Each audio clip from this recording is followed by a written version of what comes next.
Hello दोस्तों, स्वागत है आपका आज के एक नए वीडियो में जिसमें हम लेके आए कि what to do in exam break. अब सबसे पहले तो ये एग्जाम ब्रेक से मैं कहना क्या चाहता हूँ कि मान लीजिए कि आपकी अभी फर्स्ट सेम की एग्जाम चल रही है, तो उसके बीच में काफी लॉन्ग हॉलीडेज आती है, यानी दो दो दिनों के लिए, 3 दिनों के लिए, कभी कभी तो 4 दिनों के लिए एग्जाम की दो पेपर के बीच में ब्रेक रहता है। सो उन टाइमिंग में, उन दिनों में आपको क्या करना चाहिए, बेसिकली आज का वीडियो उसके ऊपर रहने वाला है। अब सबसे पहले तो मैं आपको रीजन समझा देता हूँ कि क्यों इतनी हॉलीडेज आती है आपके एग्जाम के बीच में। अब मान लीजिए कि आप जीटीयू के अंदर आते हैं, गुजरात टेक्नोलॉजिकल यूनिवर्सिटी के अंदर।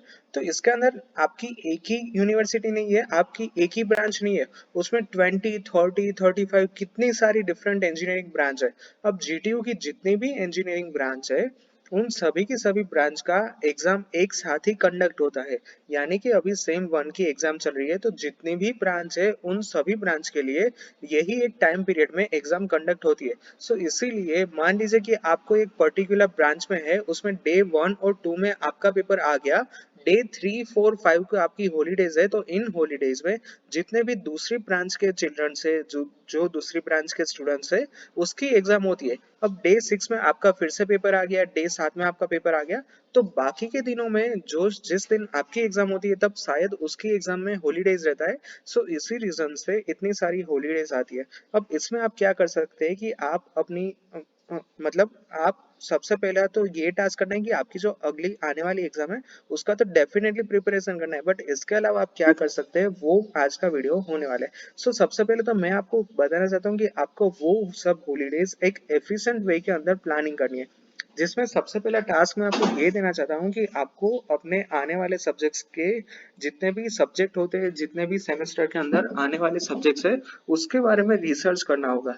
यानी कि आप अभी सेम 1 में हो और आपकी सेम 2 स्टार्ट होने वाली है। सो इसके अंदर कितने सब्जेक्ट्स आते हैं, उन सब्जेक्ट्स का क्रेडिट क्या है, कौन सा हायर सब्जेक्ट है, कौन सा सब्जेक्ट ऑप्शनल है, वो सारा का सारा रिसर्च आपको सबसे पहले करना है। और ये आपको कब करना है, ये जो मैंने बोला ना, बीच में 2, 3, 4 दिनों की गैप आती है उसके अंदर। दूसरी बात क्या है कि उसमें आपको टाइमिंग से हिसाब से प्लानिंग करना है। अब सबसे पहले जैसे ही फर्स्ट सेम की एग्जाम खत्म होगी, उसके बाद आपको 14 डेज का, 21 डेज का, 7 डेज का गैप मिलता है। अब अभी कोविड की वजह से पता नहीं कि कितने दिनों का गैप होगा, बट गैप डेफिनेटली होगा। मिनिमम 1 वीक का गैप तो आपके फर्स्ट और सेकंड सेम के बीच में रहता ही है। तो उसमें आप क्या करें, उसका टाइमिंग, उसका जो प्लानिंग है, वो आपको इन जो बीच में 3-4 दिन की हॉलीडेज आती है, उसमें करना रहेगा। तो आपको इजीली आपका जो फर्स्ट सेम के बाद जो गैप होगा, उसमें आप उसके ऊपर वर्क कर सकते हैं।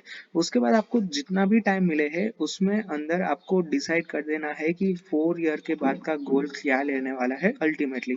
क्योंकि अब फर्स्ट सेम आपका ऑलमोस्ट खत्म होने को है। अब आपको 100% श्योर हो जाना चाहिए कि आपको करना क्या है आफ्टर 4 ईयर।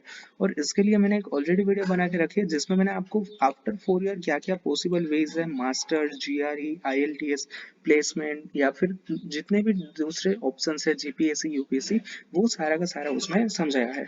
अगला क्या करना है, अगला जैसे ही आपका मान लीजिए कि 3 दिनों का ब्रेक है और उसके बाद आपकी एग्जाम खत्म हो गई फर्स्ट सेम की, उसके बाद आपको डायरेक्टली आपने जो सोचा है, यहाँ पे मैंने क्या समझाया था कि आपको जो प्लानिंग है वो इन 3-4 दिनों की गैप में कर देनी है। और जैसे ही फर्स्ट सेम की एग्जाम खत्म हो जाती है, उसके बाद उन आइडियाज पे अपना वर्क स्टार्ट कर देना है, यानी कि बगैर टाइम बिगाड़े आपको कुछ नया स्टार्ट कर देना है। अब आप इसमें कुछ भी कर सकते हो, यानी कि आप अपनी खुद की वेबसाइट डिजाइन कर सकते हो, आप ब्लॉग लिख सकते हो, आप कुछ भी ब्लॉगिंग के ऊपर अपलोड कर सकते हो, अपनी यूट्यूब चैनल कर सकते हो, कोई स्टॉक मार्केट या आपका टेक्निकल लर्निंग स्टार्ट कर सकते हो, क्रिप्टो करेंसी का कोर्स परचेस कर सकते हो।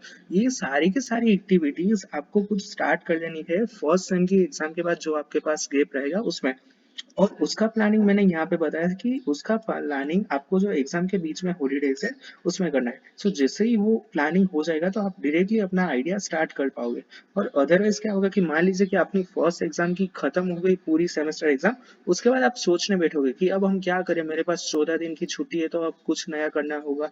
तो 2-3 दिन तो आपको कुछ प्लानिंग करने में ही बिगड़ जाएंगे। सो दैट्स वाई मैं पहले से ही फोकस करता हूँ कि आपकी जो पेपर के बीच में हॉलीडेज है उसमें आप ये सोच लीजिए, और जैसे ही आपकी एग्जाम खत्म होती है उसके बाद वो आइडिया पे वर्क अपना स्टार्ट कर दीजिए।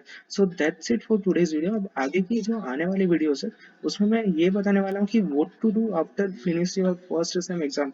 ये तो रहेगा, बट इसके अलावा भी आपको काफी सारे काम करने रहेंगे after completion of your exam. So stay tuned for that video. I hope आज के इस वीडियो से आपने कुछ नया सीखा होगा। Thank you.